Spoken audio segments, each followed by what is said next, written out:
Hey, hi, how are you? My name's Felt. Welcome back to some Deadlock. Today we're going to be talking about the new matchmaking ranked update because I just have lots of stuff to yap about with it. And I like just putting down all these thoughts in like a video form. So if somehow anyone who is actually in charge of stuff for this game sees these videos, they can be like, all right, here's some feedback. So let's talk about it. If y'all didn't see the update and or just coming back to Deadlock after a little bit of a break, and you saw that there was a new bigger update, we have ranked now. In case you don't know, it is just a full-fledged ranked system like a lot of other games. You have a set of placement matches, after which you are put into a rank based on how you performed and your win-losses inside of it. They made it sound like sometimes your performance mattered to whether or not your placement would be higher or lower, but also it seemed to matter a lot more how much you won or lost, so keep that in mind during your placement matches. We had a very slight rework to rank names, and now, in place of your rank going up kind of nebulously with wins and losses, you just have points displayed on screen. You get, I believe, 300 points per win and loss now, thanks to a quite recent change. And at about 1,000 points, you will be going up from one rank to the next. They do have deranking protection. If you missed my video where I talked about all this stuff, shame on you. It's still on the channel. You can still go find it.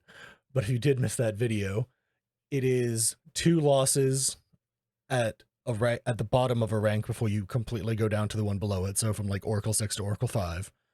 And to completely derank out of Oracle, it's 5 losses.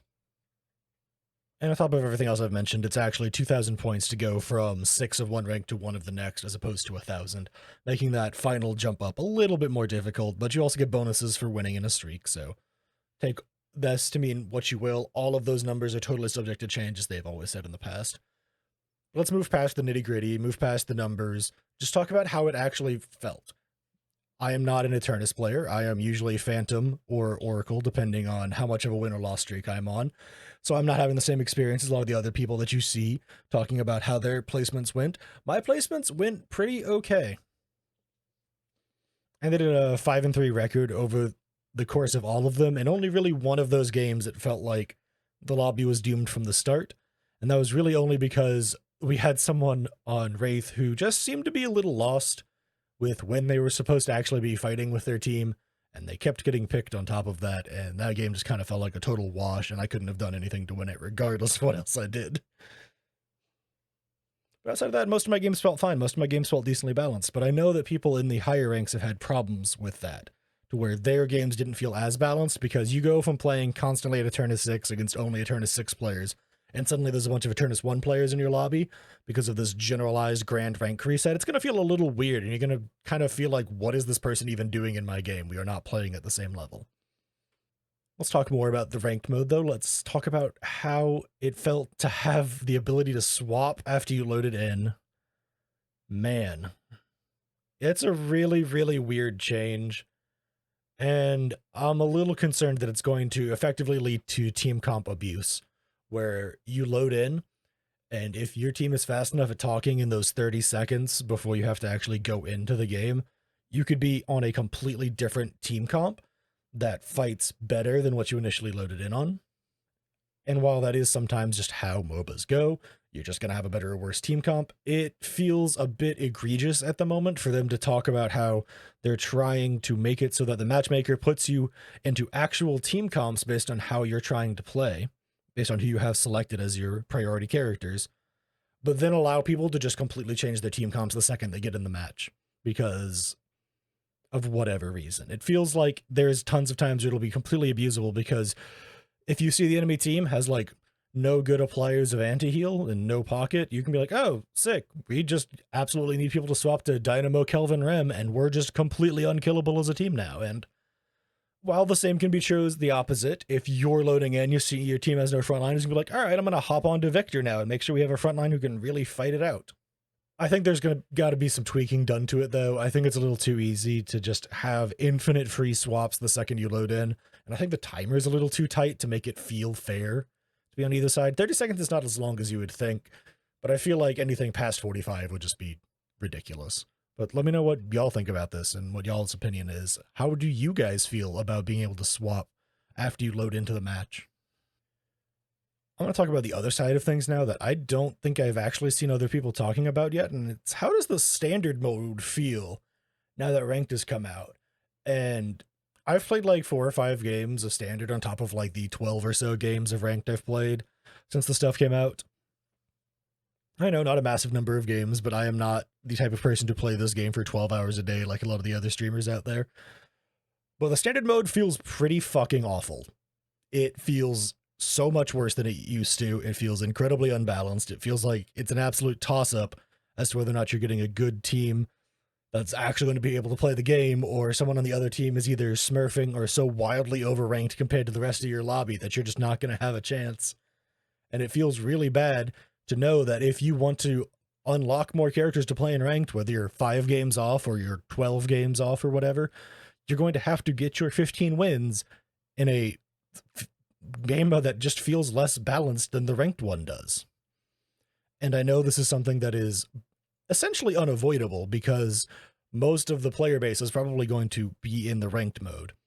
And even if, say, half the player base was still in the unranked mode, just messing around playing standard, or people just trying to unlock more characters for ranked, there would still probably be overall problems because of the player base being split like this. That's why games don't often split too heavily in terms of modes between ranked and unranked things. It's why for the longest time, when Deadlock was still just testing out tons of different balance things across the board, we had one queue. Now, do I think that's going to stay that way? No, probably not. They're probably going to work on it and iron it out. Do I think this is a good update? Absolutely. I think this update's actually going to be really good for the game. I think a lot of people have been lacking that drive to play this game because after a certain point, you just kind of got to a rank and it felt like it was just a little bit of luck as to whether or not you were going to progress, and you couldn't see what was happening behind the screen. And so now seeing the physical numbers in front of you, it'll make people feel a lot better about playing the game. It'll make people probably feel a lot more excited about playing ranked. Anyone who says that they're like mad that ranked reset and all their grinding it to a previous rank has been wiped out clearly doesn't understand that almost every single game like this has seasonal resets where you just get reset back down to 0 and you have to reclimb anyways. It's how they keep people playing their games. It's just how video games work. But I do think this is going to be a good update for the game. I think having a full-fledged rank mode is going to be really nice for everything. And I think overall it's an exciting change. It's something that I hope will bring also a bit more life to the higher ranked community, because it's kind of insular and they never really had to keep playing to keep themselves in Eternus. Once you got up to the higher Eternus ranks, it was kind of hard to fall out unless you just went on massive losing streaks, and even then you typically didn't. Now they all have to fight for what percentile of Eternus they're actually in so that they can stay with their fancy rank next to their name. I think that'll be good for keeping the player count high because people love to keep that number next to their name and show off how good at a game they are. I do have one last minor complaint to bring up though, and that is I think that it was a bit of a silly decision to make it so where that the highest you could place after your placements was Oracle 6. I think having 3 full ranks that just had no people in them at all after the first 8 placement games finished was a little silly. Now, do I think people should have been able to immediately place into Eternus? No. I also don't think they should have been able to place into Ascendance. I don't even think they should have been able to place into Phantom 6. I think that like they could have been able to place them into Phantom 2 or 3 or something like that and still have a requirement to climb up through all of Phantom, all of Ascendant, and all of Eternus.